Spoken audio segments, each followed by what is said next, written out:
اوس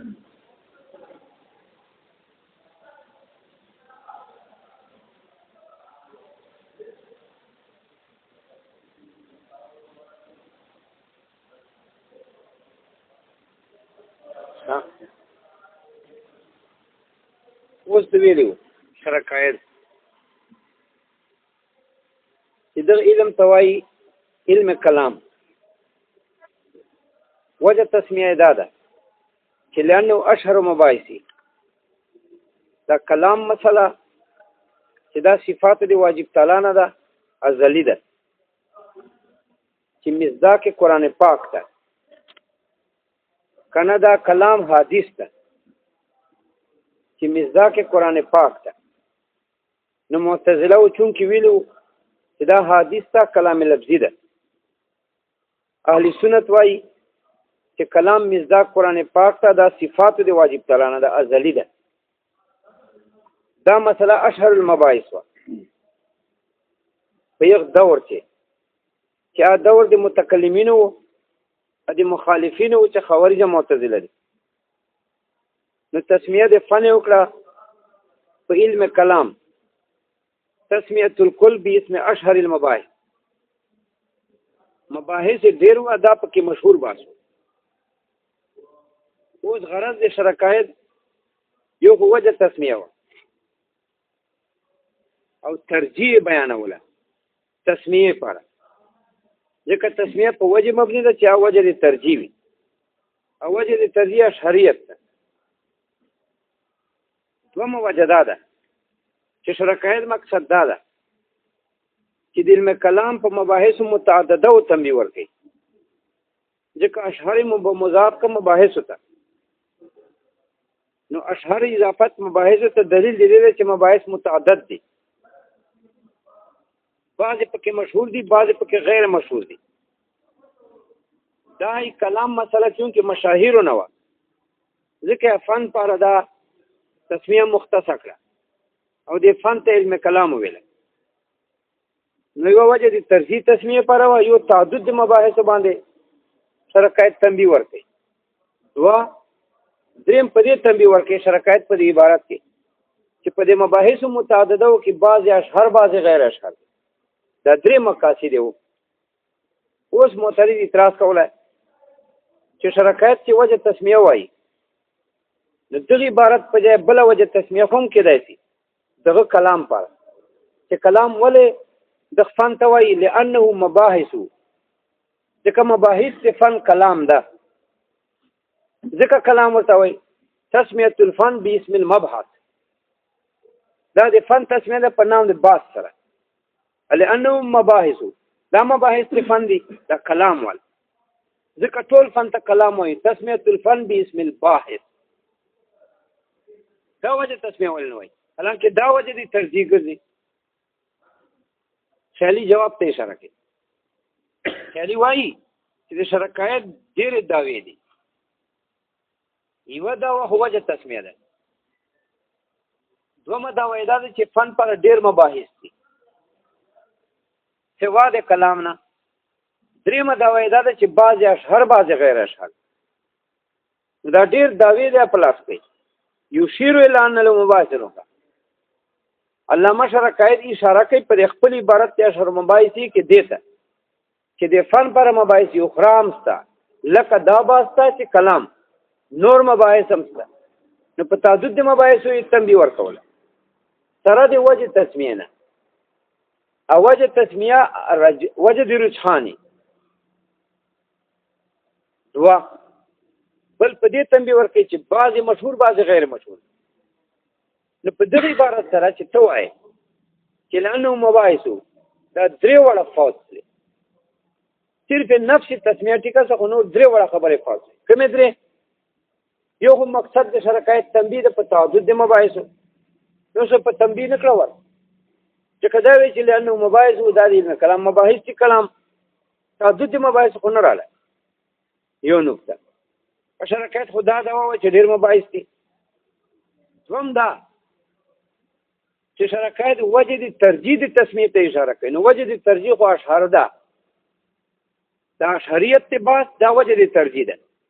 چې تسمیه الفن باسم اشهر المباحث صرف دا لانه مباحث تسمیه خدا وجه دي ترجیح نه جوړي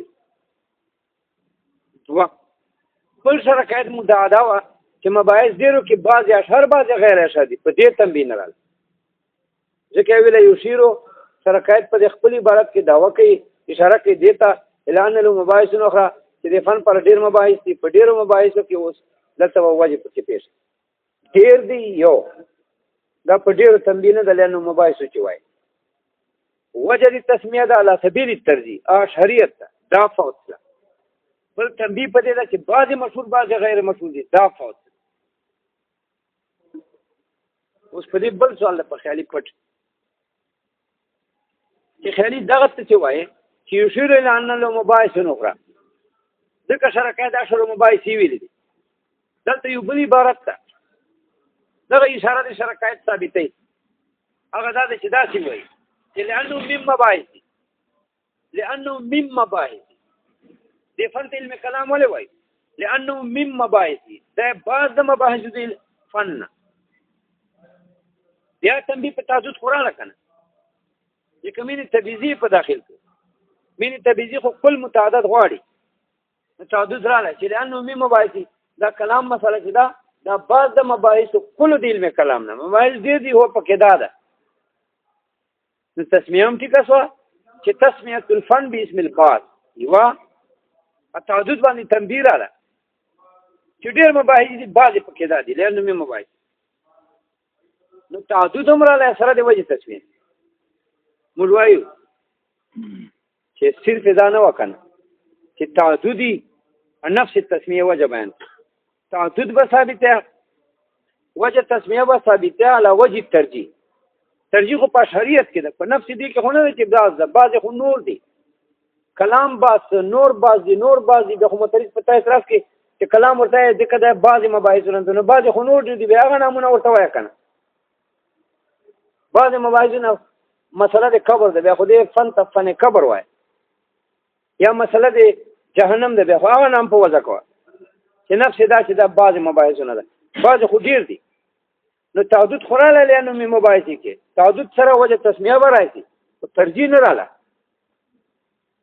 او سره قید دا داوا وا چې ډیر مباحث کې به بعض اشهر بعض غیر اشهر دي دا دې پکې پوت صرف دوره لانه می مباحث دا بعض مباحث نه نو ډیر مباحث رااله پکې بعض پکې داسله تسمیه وو وایي چې تسمیه الفن باسم البعض ومغرض دې الزام ده پتا چې بعض ډیر دي پکې نور نامونه نه وټر ده بل شریعت هم پکې پات چې بعض پکې مشهور بعض پکې غیر مشهور اما عند من یقول او دغه دې سوال کوي ا دې داوی اثبات کوي چې لکه ډیر مباحث دي بعض پکې مشهور دي او ځما ته ثابت کړي چې ډیر مباحث ولې دي او کله چې تا دا بلا دلیل نو دا وینا نه دا وی باس دلیل له وهم مکو بل اعتراض معترض کوي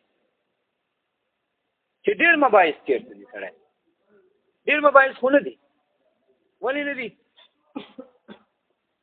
ځکه شرکت تاسو سره سره صحیح معترض وایي ډیر خو نه دي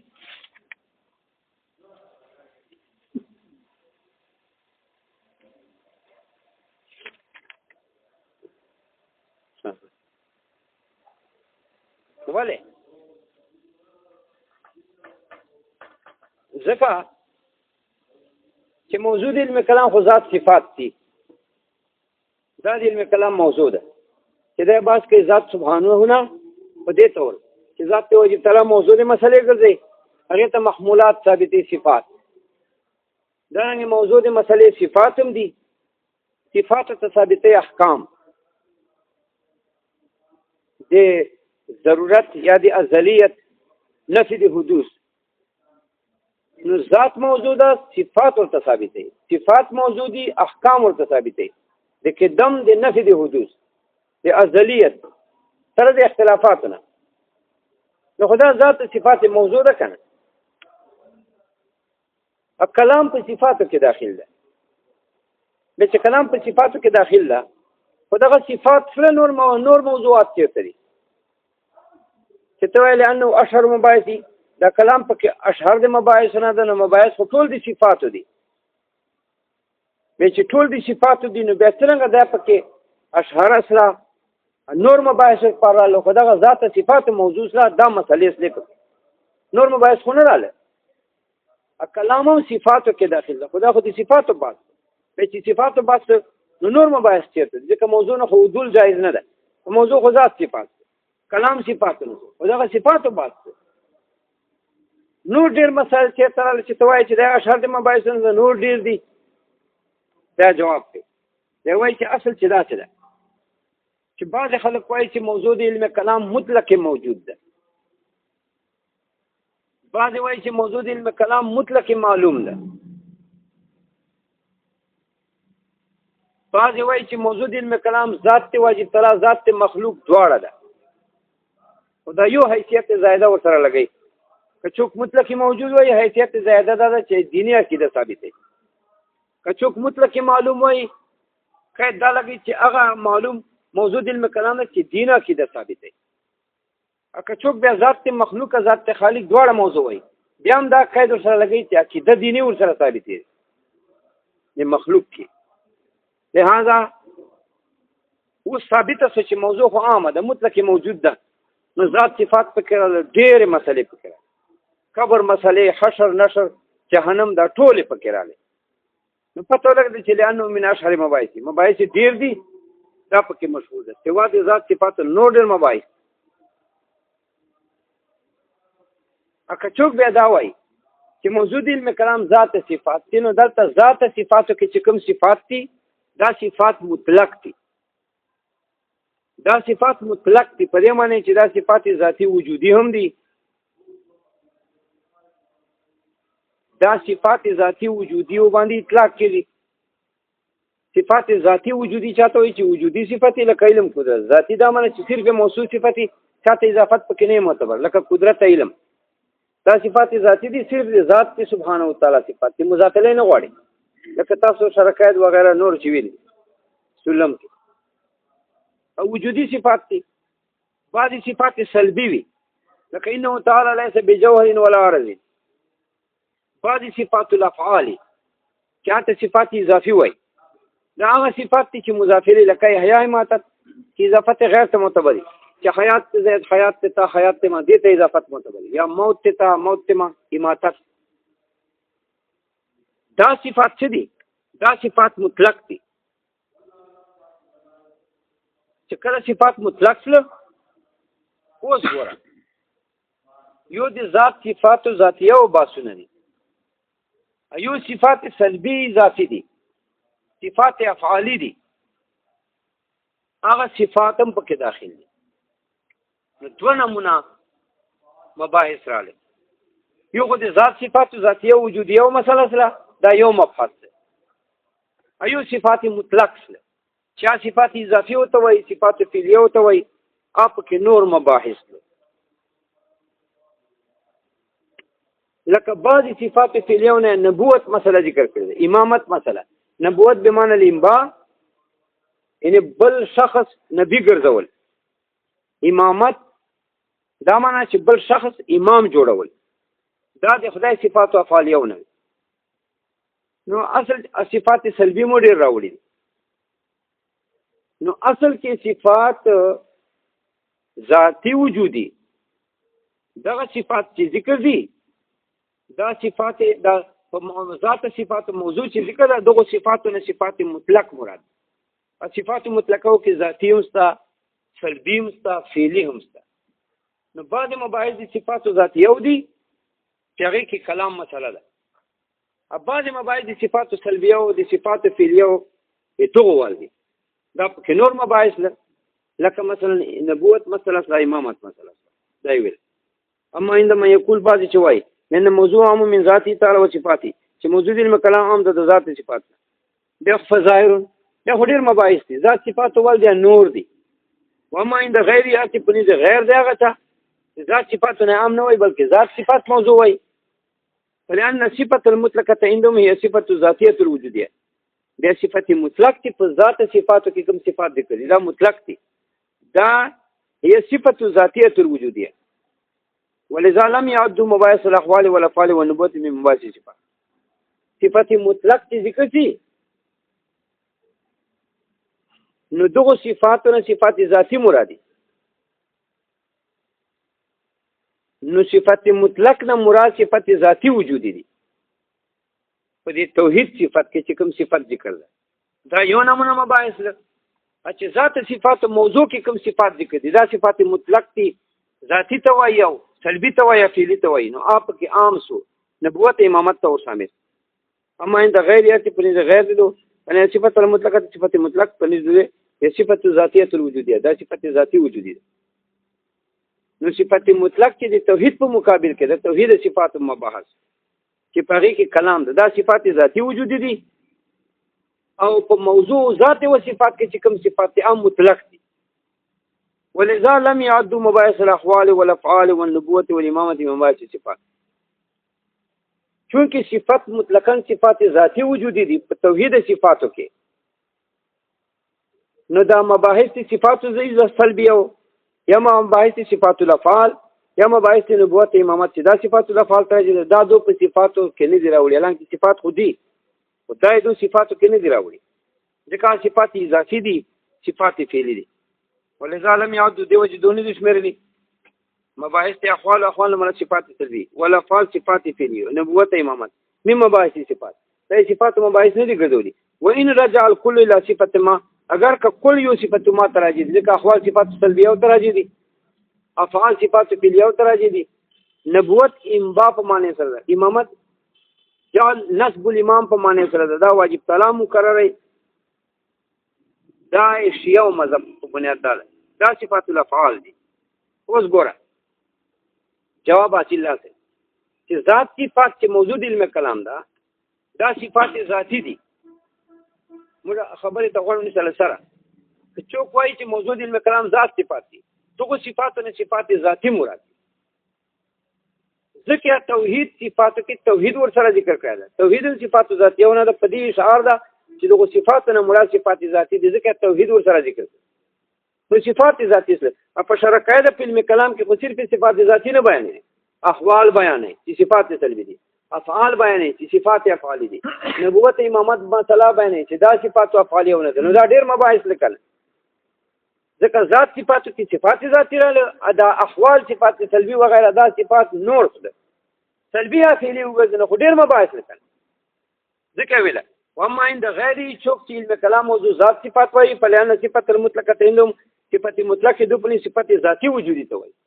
دی وجه توحید صفاتو کې توحید ور سره ذکر کړل چې دا توحید صفات ذاتی و نو دا قرینه په دې چې صفات نه مراد صفات ذاتی دي